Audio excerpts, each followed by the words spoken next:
Hi everyone, I'm Dale Smith, aka Journo Dale, and we're here to talk about Canadian politics.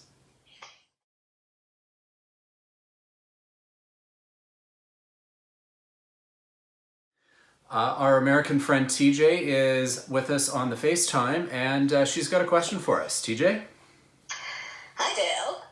I don't think it'll shock anyone that my question has to do with the removal of leaders from government positions. As you can imagine, that's been on my mind recently. And I was Wonder why? curious. I wonder why. I was curious. What are the available processes for removing a prime minister from office? Is there a direct parallel to impeachment? Is there alternatives to various bodies that can do it? So that is the topic of curiosity this week for me. Okay. Well, the biggest and most obvious one is, of course, the loss of confidence. So at any point, the House of Commons can remove confidence from the government. And the thing with that is it's the whole government, as in the whole cabinet, not just the prime minister. So that's kind of where Right. that distinction lies. That's part of the thing with cabinet solidarity in Canada. It's the whole government stands and the whole government falls.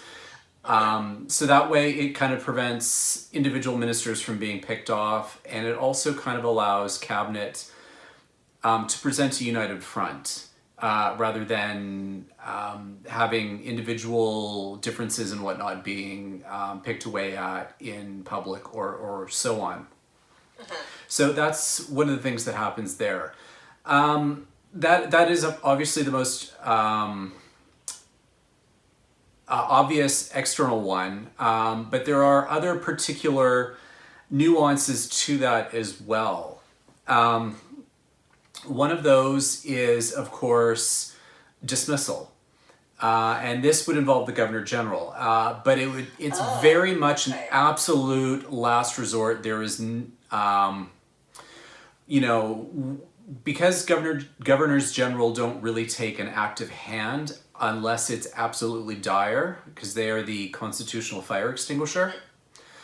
But what that would tend to look like is either a loss of confidence has occurred and the prime minister refuses to step down or call an election.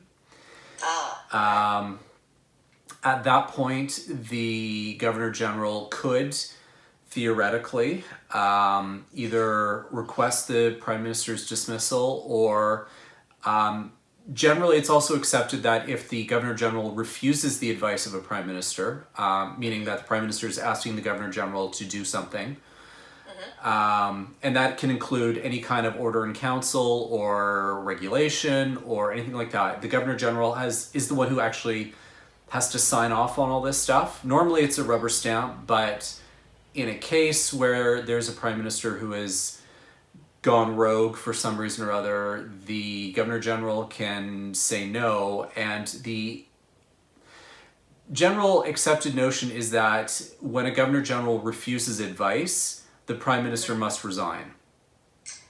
Interesting. So that's a very interesting concept to me, because it's almost like it's a very sort of passive-aggressive methodology in a way, just the way it sounds, compared to an outright dismissal. But the refusal of advice also leads to that. The passive grammar, I think, is interesting. Yeah. When it comes to that. Yeah. And I think it's one of these things where we don't necessarily think about very much the notion that in the Constitution, it's the Governor General who's the one who theoretically does everything. It's the governor and council is usually how it's worded, who makes appointments or who does orders in council or who enacts regulation or anything like that. And what that means is that the Governor General is acting on the advice of the Prime Minister and Cabinet. So that's how kind of the mechanic works. So if the Prime Minister is gone rogue in some way or another, that provides a kind of backstop so that he or she does not have unlimited power. There's only so much that they can do without needing to have the Governor General actually sign off on it. And if he or she refuses to do that, then the vehicle element, that the Governor General is a vehicle of enacting. Okay. Yeah, the conception of power in our system of government is that the crown has the power and it's the government who borrows it for the sake of exercising it. So the crown has the power but doesn't exercise it, and the government borrows it and exercises it but doesn't actually have it. So it's this kind of balancing act that our system kind of hinges on. Yeah, I mean, this is a fundamental element, right? Is the checks and balances. The nuances of this, as you were saying earlier, are very interesting to me.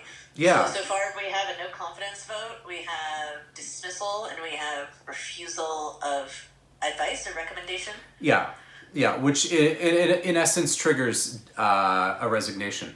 The other mechanism is much more, I guess, internal within the party that the prime minister leads.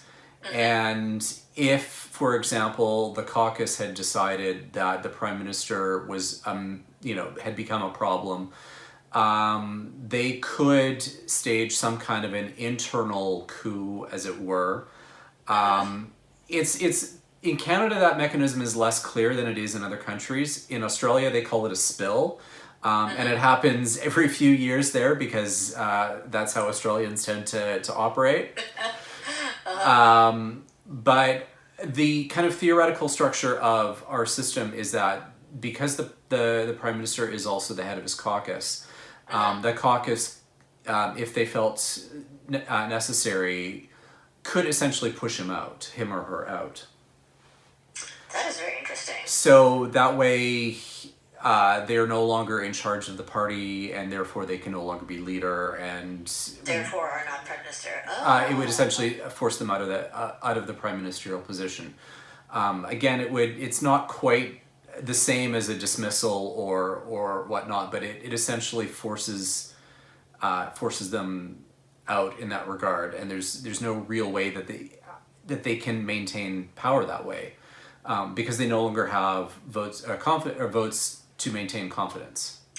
Oh, so it's just these are interesting. It's almost like all roads lead to a resignation, and they're just different mechanisms. Yeah, pretty much. Okay. And what about the capacity of like the Senate or concerned members of the House from different parties? Is there a way that could be, say, there's some kind of situation? Say some prime minister is accused of, insurrection or something like that. The Senate couldn't really do anything because the Senate is not a confidence chamber. The most that the Senate could do is veto anything that comes from the prime minister.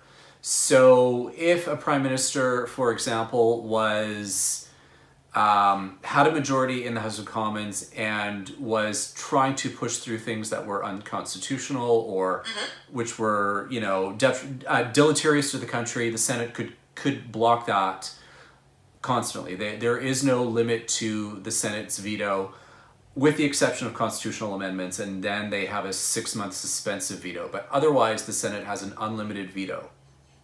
So they could theoretically just filibuster someone out of office almost if they just don't let anything pass. To an extent, and it would generally trigger an election. Okay. There was essentially in the 80s, the Senate refused to pass free trade legislation and insisted that the government take it to the people in an election. And the government did, and they won, and so the Senate let it go. Interesting. Yeah. So this is actually quite fascinating. I mean, we look at all there are plenty of political games happening in the back rooms of these places. But the options, the chess playing options, it sounds like are pretty substantial. Well, and when it comes to the flanks one must protect of your party leader in the prime minister's office. Yeah, and that's partially how our system is structured. So responsible government ensures that you can basically get rid of a government at any time. We don't have this need to sit and wait out clocks.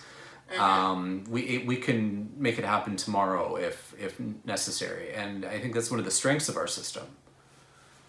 Well, I think so too, because it's got a level of agility and responsiveness to the reality, especially in the last 20 to 30 years. The speed at which things evolve on the international and domestic scale for every country, especially with a neighbor, giant, a giant neighbor like the United States. I think that agility is probably something that's going to stand Canada in good stead in the coming decades. Are there any particularly close call or anecdotes of? I mean, the free trade story is very interesting. Um, Definitely gonna look more into that. Um, yeah, I mean the only real time that this ever happened was in the 1890s, when Charles Tupper lost the uh-huh. election, did not have the seats to maintain confidence, and still tried to hang on to power and tried to make a bunch of appointments, using his powers, and the governor general said nope. And because he refused advice, the prime minister was obligated to resign.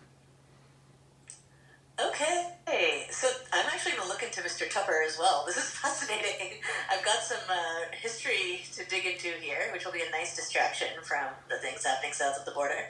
But yeah, that was a really interesting overview, and I think it's given me a good sense of actually looking at the true checks and balances on the equivalent of, in the States we have the executive, right? So the Mhm. checks and balances on the executive are being pretty clearly thrust into the world stage right now with the impeachment process.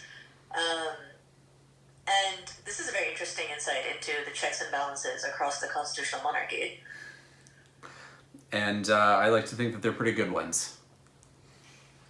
I am, the world could do with more of them, I think, as well. So thanks for the information. All right, thanks for your questions as always.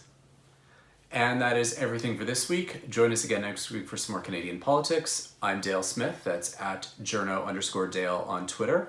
And don't forget to like the video, share, subscribe, and support us on Patreon. Now in Canadian dollars. Thanks, everyone.